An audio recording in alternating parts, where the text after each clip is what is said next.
La Nación PM con Joaquín Morales Solá. Joaquín, ¿cuál es tu primer análisis de esta noticia tan impactante, la detención de José López, mano derecha de Debido, con millones de dólares en su poder?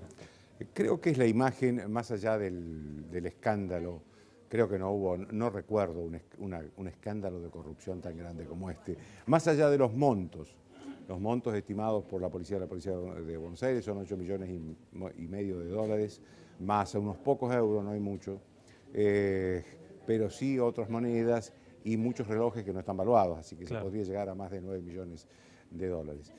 Más allá de los montos, creo que es el escándalo, la imagen de la corrupción como nunca se había visto hasta ahora. Porque los periodistas, inclusive sobre todo los periodistas gráficos, podemos explicar muchas causas, podemos explicar lo que se está evaluando en los tribunales, lo que se hizo con el dólar a futuro en el Banco Central, hablar de 1.000, 2.000 millones de dólares, pero eso es muy difícil de percibir para la sociedad. Esta es una imagen demoledora, sobre todo para el kirchnerismo, porque además en este personaje se une todo lo que está en discusión, es decir, la obra pública, los sobreprecios, los sobornos, los retornos, el dinero que se quedaron los funcionarios. Lázaro Él, Báez. claro, él desesperado, Lázaro Báez, entre otros, porque también está Electroingeniería, hay muchas empresas.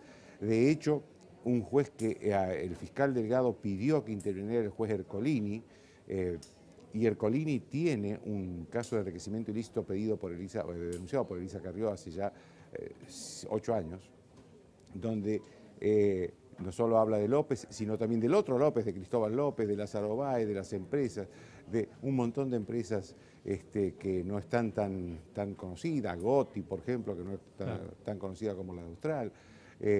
Digamos, es esto una imagen palpable de lo que fue la corrupción en el kirchnerismo. Está todo junto en una misma persona en un mismo momento. Y esto es muy gráfico, muy impactante para la sociedad. Por eso yo creo que la primera conclusión que vos me decís, digo, ¿es posible imaginar un futuro para el kirchnerismo después de esto? De un kirchnerismo que ya venía en decadencia. Y yo creo que no, creo que este es el punto final del kirchnerismo como fuerza política. No del peronismo, pero sí del kirchnerismo, de lo que fue el kirchnerismo y, sobre todo en los últimos años, el cristinismo. Porque está, digamos, no solo la corrupción puesta en primer plano, sino también la poca categoría de los funcionarios que había. ¿Por qué esto se encuentra hoy? ¿Por qué este funcionario está? Sí. ¿Qué pasó ahí? ¿Qué pasó? A mí me cuesta creer, sinceramente, que haya habido simplemente alguien que le llamó la atención, ese personaje que andaba con valijas a las 3 de la mañana y llamó por teléfono al 911. Yo creo que pudo haber habido, esta es una deducción, Sí. dos maniobras. Una para asustarlo a él por un inminente allanamiento, porque de hecho no estaba en peligro de allanamiento Claro. él. Y después alguien, esa misma persona o algún otro, que delató que él estaba ahí llamando al 911. ¿Vos que Eh, olés servicios de inteligencia, no, operaciones creo que a lo mejor son traiciones políticas cuestiones internas, internas? que a lo mejor algún funcionario de él, que fue de él, que quedó mal con López, que no tuvo su participación en todo este robo. Hay muchas razones, yo creo que más que nada pertenece a un sector de la intimidad de él, porque tenía que saber que tenía la plata, que corría un riesgo de que le encontraran esa plata y de que podía llevarla a algún lugar y dónde llevarla. Si todo esto, digamos, pertenece más bien a la intimidad del funcionario, ¿no? Yo creo más en eso. Me cuesta creer en un llamado anónimo a las 3 de la mañana en la provincia de Buenos Aires, donde nadie sale a esa hora, y que eso haya sucedido así. Por otro lado, creo que esto va a poner en primer lugar a Julio Debido. Ese ministerio se ha convertido en la gran caja de recaudación, se convirtió en su momento en la gran caja de recaudación del kirchnerismo. Ahí está Jaime, Preso. preso con los subsidios al transporte, ahí está el señor López, con la obra pública, ahí está la importación de combustible con la cantidad de dinero y de sobornos que dice que hubo en la importación de combustible, que fueron los subsidios más grandes que este país entregó en su historia. A mí me parece que ahí va a aparecer la figura de Devido. Creo que es imposible a partir de ahora mantener a Devido con fueros. Más aún, creo que los diputados y senadores deberían buscar una manera de reformular la ley de fueros. Es decir, los fueros, la idea original de los fueros fue para proteger a los diputados de sus declaraciones como legisladores. Punto, eso se tiene que aclarar. Es decir, todo lo que pasó antes en la vida de cualquier legislador y lo que pase después tiene que ser juzgado, incluida la prisión. Claro. Porque este es el límite que hoy le pone la ley de fueros. Un legislador puede ser juzgado, procesado, llevado a juicio oral, pero no preso. Creo que esa ley tiene que ser reformulada. No puede ser que se esté discutiendo ahora si Devido, con esta imagen que tuvimos hoy, si Devido tiene que tener fueros o no. Sin duda no los tiene que tener. Y sin duda se tiene que hacer allanamientos. Por supuesto que ya no en la casa de Devido, porque ya Devido tiene, los allanamientos tienen efectos cuando son sorpresivos y Devido ya ha sido, digamos, alertado con demasiada anticipación de que su casa va a ser allanada. Y creo que la otra cosa que en algún punto tiene que explicar la Iglesia es qué hacía ese monasterio ahí, ¿no?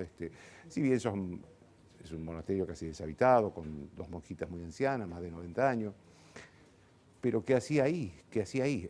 Se sabe que el ex obispo que manejaba ese convento, Rubén Di Monte, era un hombre cercano a algunos funcionarios kirchneristas, enemigo del Papa Francisco, cuando el Papa Francisco era el cardenal de Buenos Aires. Es decir, la Iglesia tiene que dar alguna explicación por qué aparece un convento, un monasterio, en medio de este trasiego de dinero, ¿no? Joaquín, ¿cómo crees que va a impactar dentro del kirchnerismo y de gente que genuinamente, de buena fe, adhirió al proyecto kirchnerista y que se convenció del proyecto de Néstor y Cristina? ¿Cómo puede impactar hacia adentro al creyente, digamos, del kirchnerismo? Acá digamos, hay dos sectores. Uno es el kirchnerismo militante, que inclusive tiene cargos, ¿no? Sí. Que ha reaccionado y ha reaccionado mal, porque ha dado un comunicado diciendo que bueno, que ellos no están de acuerdo con esta clase de maniobra de los funcionarios, pero que también hay que investigar Panama Papers.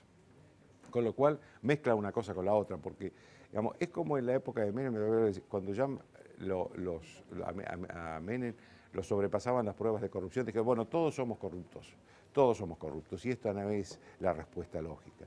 Porque además lo de los Panama Papers, según los años, forma parte de la actividad privada de Macri, porque esa empresa se cerró en 2008. Es decir, en todo caso, Macri estaba manejando su dinero. Si lo declaró o no, eso tiene que explicar ante la justicia y ante la AFIP. Pero estamos hablando, en este caso, de dinero del Estado, que se robó al Estado para que los funcionarios lo apilen en su casa y después traten de enterrarlo en un convento. Son dos cosas muy distintas. Eso reaccionó mal. Ahora, la gente común que creyó en el kirchnerismo, es decir, ¿cómo el discurso del kirchnerismo ha quedado sin respaldo? ¿Cómo se puede respaldar un discurso supuestamente revolucionario cuando se está viendo estas cosas? Cuando se está viendo que lo único que les importa es cómo defender los dólares. ¿Cómo se puede hablar en defensa de los pobres para oponerse a las políticas de Macri si los funcionarios andan en la noche tratando de esconder dólares? Es muy difícil, digamos, lo que el kirchnerismo ha perdido es autoridad moral. Y yo reconozco que hay gente que creyó en el kirchnerismo y que cree en las políticas del kirchnerismo, y me lamento y me conmuevo por ello, por esas personas comunes que han creído en el kirchnerismo, pero la verdad es esta. La verdad es que esa gente creyó en un ideario que no existía, porque el único ideario y el único proyecto que tenía el kirchnerismo era juntar dólares. Julio Devido tiene, por un lado, a Jaime preso, por otro lado, su mano derecha. Ahora López también. Ahora López también. ¿Cómo sale de esto? ¿Puede salir? ¿Habrá alternativa? No, es imposible. Es imposible que Julio Devido, porque que salga, inclusive, a ver, ¿cuál era el sistema? Esto lo dice bien el fiscal Delgado hoy en un pedido al juez Rafecas para que, en primer lugar, lo detenga ya por cuestiones de corrupción a López, no solo por este episodio de anoche, y en segundo lugar pase esta causa a Ercolini, que tiene la vieja causa de Elisa Carrió por asociación ilícita. Pero a ver, ¿cuál era la matriz de esto? Es decir, López recibió una orden de Devido, que era páguele a tal señor sobreprecios y nosotros tenemos la coima o el soborno. Pero debido a su vez tampoco disponía de esos recursos por sí solo. Esto respondía a una orden de la Casa de Gobierno, sea Néstor, sea Cristina Kirchner. Digamos, había ahí, ahora se configura claramente lo que Elisa Carrió denunció en su momento como asociación ilícita, pero que realmente lo es. Parecía loco en ese momento, en 2008, pero ahora parece absolutamente normal, como estamos viendo la situación. Claro. Digamos, el secretario de Obras Públicas era el que abría las licitaciones, el que concedía las concesiones, pero sin duda estamos hablando de muchísimo dinero, porque nunca hubo tantas obras públicas que se hicieron, y algunas y otras no se hicieron, como en la época de Kirchner, y era López el que decidía eso, bajo la orden de Devido y Devido bajo la orden de la Casa de Gobierno. Así que el próxima escala es Devido, sin duda, y después, de acuerdo a cómo actúe Devido y a las pruebas que se encuentren, se irá sobre la instancia superior. Muchas gracias, Joaquín. Gracias a ustedes. Joaquín Morales Solá en La Nación PM.